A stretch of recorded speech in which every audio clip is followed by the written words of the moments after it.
Hello and welcome back to Planet Coaster. We will be working on the back section to the left of the gaming area today, and we're going to be doing a whole bunch of food stalls and shop fronts, and hopefully finishing up the far left area completely on our Renaissance Park.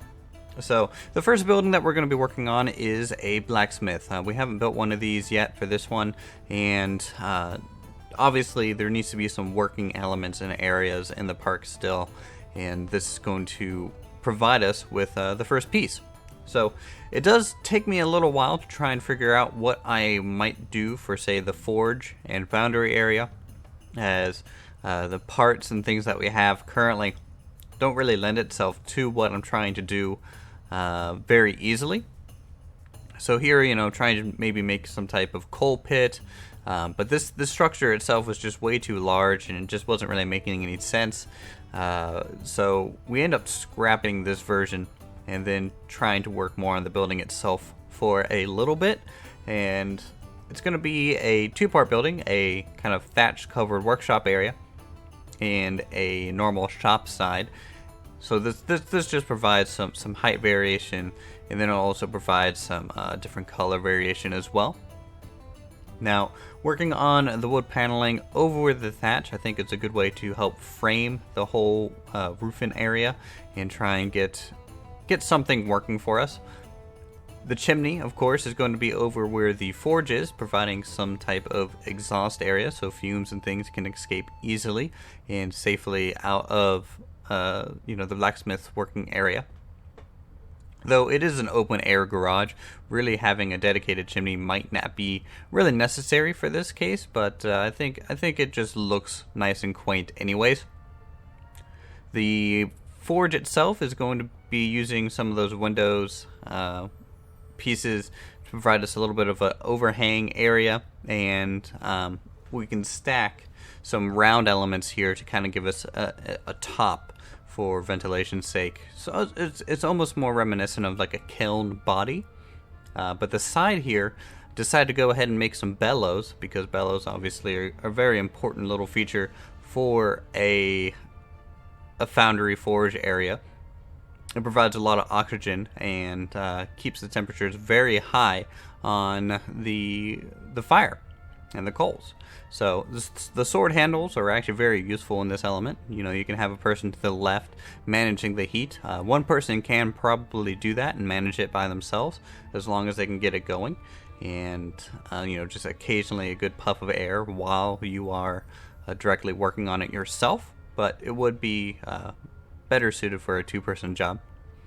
The building itself is going to be kind of this standard brick lower layer, as you can see from this moment where I walked away, it seems, from the computer for a little bit. So we're going to be pausing here while I try and figure out what else is going in this area. We end up covering this whole area with buildings and things like that. And at this point, I think I went ahead and skipped over doing the wood paneling on the blacksmith. There are going to be a couple of skips this episode, just because of how sporadically I could actually work. And you'll also notice that we're doing some smaller stores and buildings on this one, as this is kind of like the lower small village area. It's not really the main square by any means, but it is a somewhat of a focal piece, at least just around here near the main stage itself and the games area. And I'm getting a little tired of doing the same building. It feels like I've built the same building pretty much every single time. And so this is the area that I'm going to use to experiment on some different layouts. So like this building, for example, we have a smaller jut out, a bit of a higher peak going in one direction over the rest. And trying to mix in some different elements and different roof lines and keep the buildings overall thin, so I don't have to work on as large of an area for detailing. And you'll also notice that in Renaissance fairs, a lot of the food stalls and things are actually just right at the edge of the building, and the whole rest of the building is for like storage and cooking and refrigeration and things like that. So luckily we can get away with having these smaller, thinner structures and more of like a standard park facade like elements. and that can speed up and quickly add to your park over what we usually do in the rest, where we build these giant manor homes and fully realized structures. So this is kind of a little bit more campy and a little bit more kind of plain and simple and straightforward kind of structures, but they have a little bit of their own little charm just because of their shapes and their roof lines and things, and that's how you try and keep these a little bit more unique to each other here.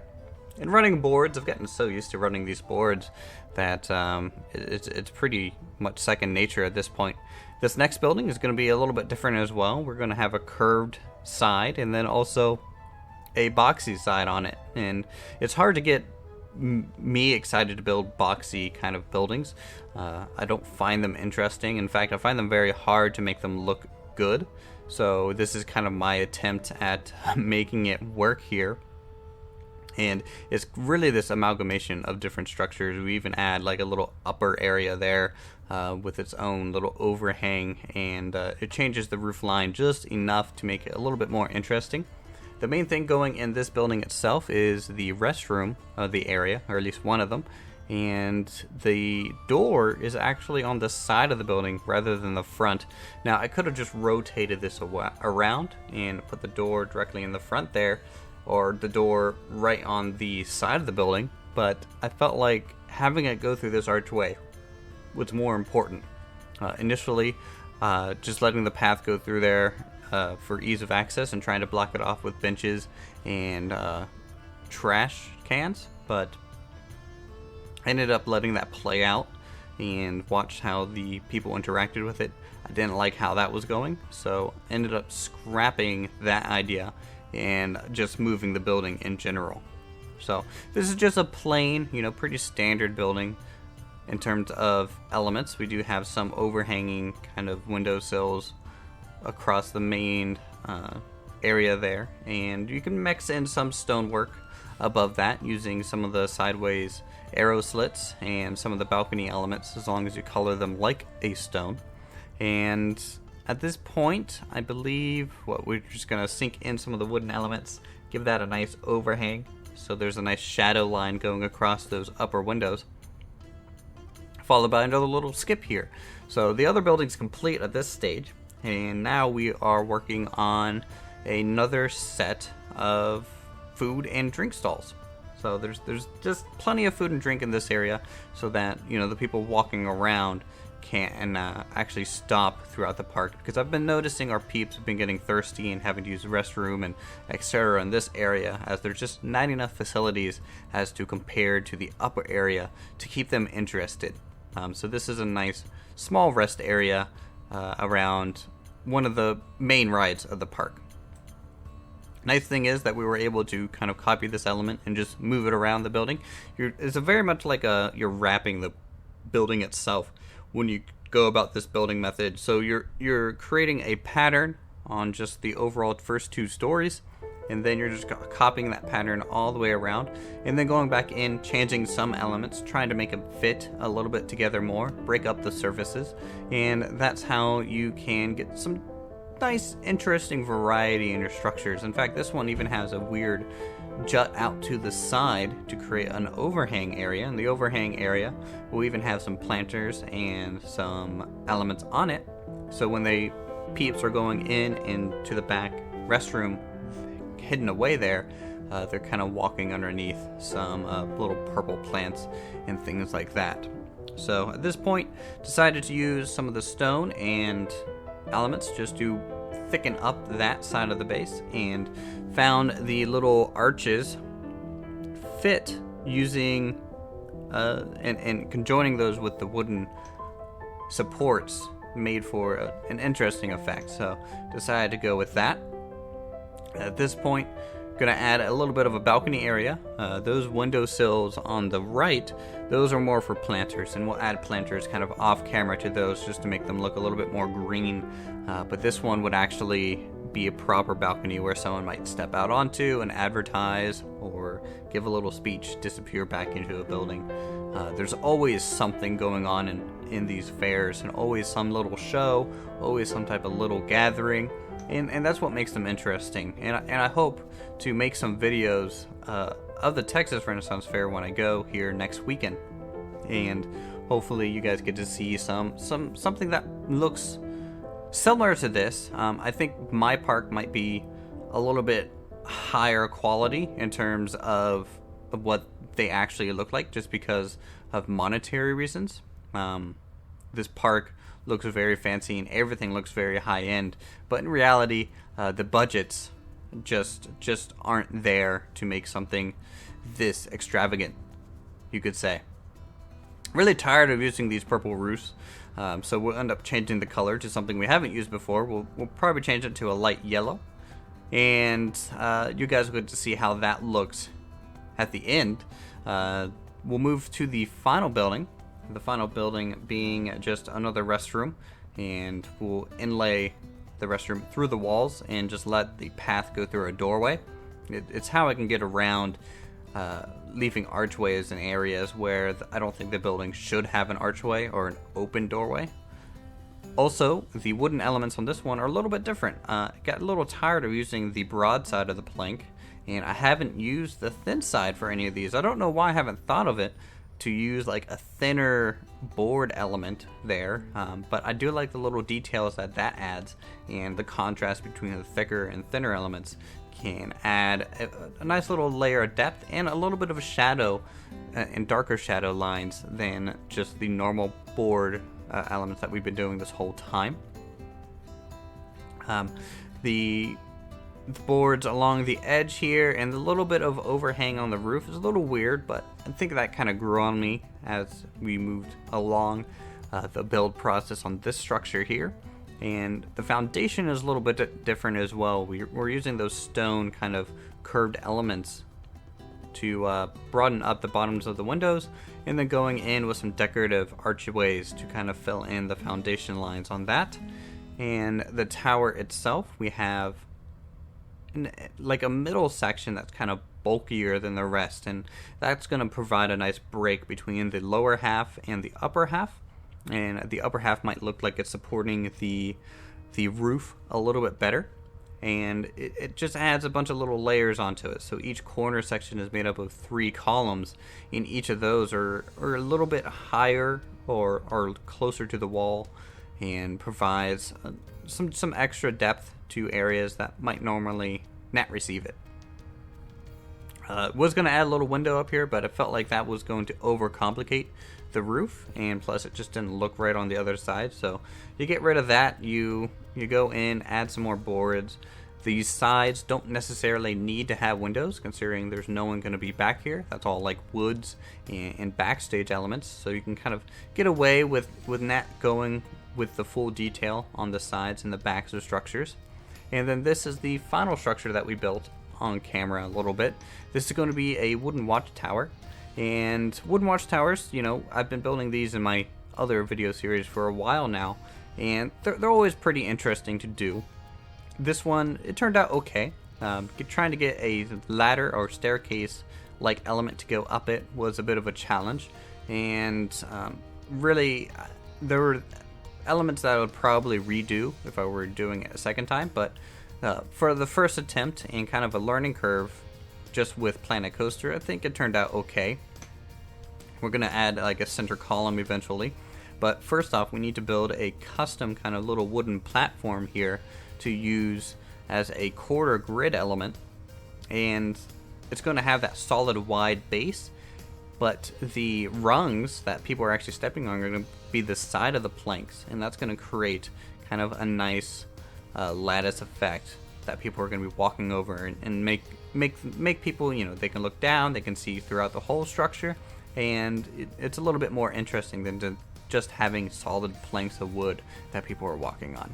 So I think that turned out relatively well. The staircases are simply ladders going up. You know, you don't need to have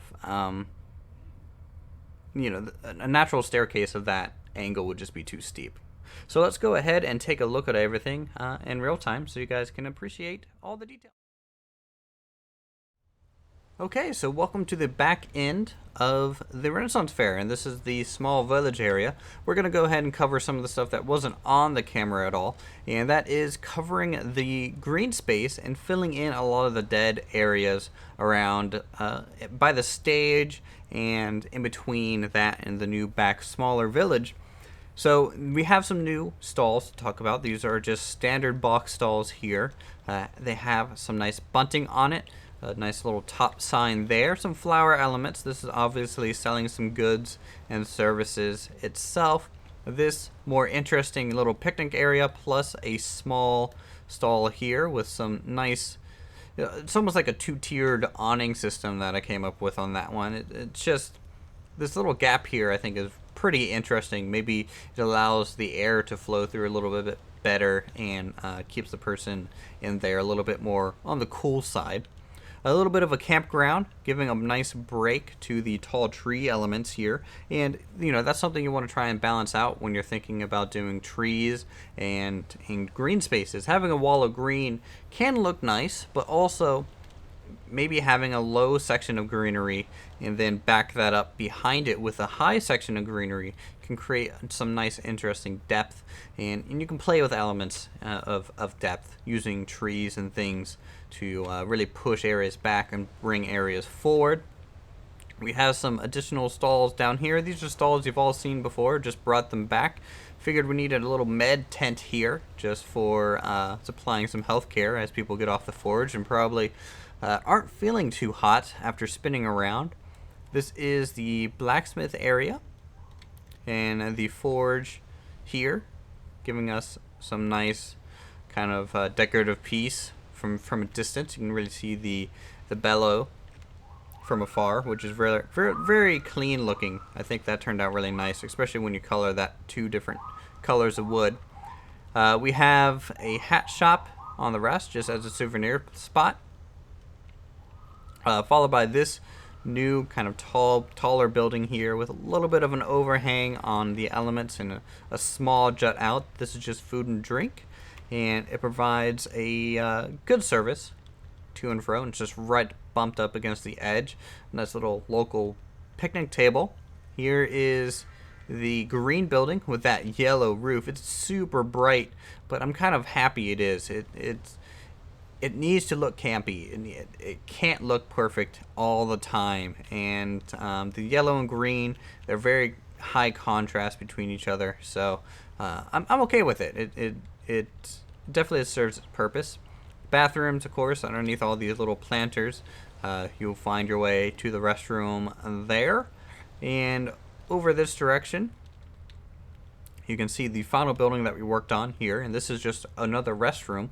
And to get people to go in and out of this door, in fact, we'll unpause the game for a little bit so you can see this building has a lot of trash cans in there to try and funnel people to just go through this doorway and keep it thin. So there's trash cans in these juts. There's some trash cans to the left here to kind of seal off this entry point.